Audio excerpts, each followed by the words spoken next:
In this video, I'll put you through on how to add alternative text, which you can call alt text, to images in Microsoft Word document.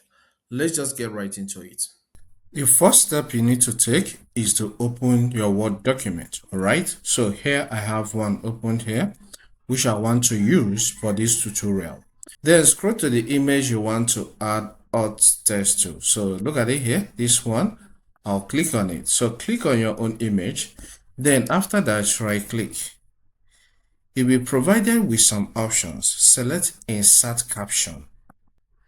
So the next step is to describe that image. So I will describe mine. Alright, so this is the description of my own image. It states about to scan a document into Google Drive, which is what this entails. All right. So after you have added your detail, you can choose what you want to label this with. You can see figure is selected here. If you click here, you see some options. If it's equation, select equation.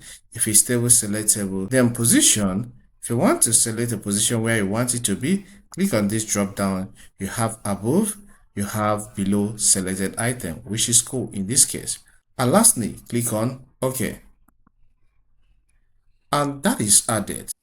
If this content helps, consider subscribing, hit the like button, and leave a comment in the comment section. Thank you and see you some other time.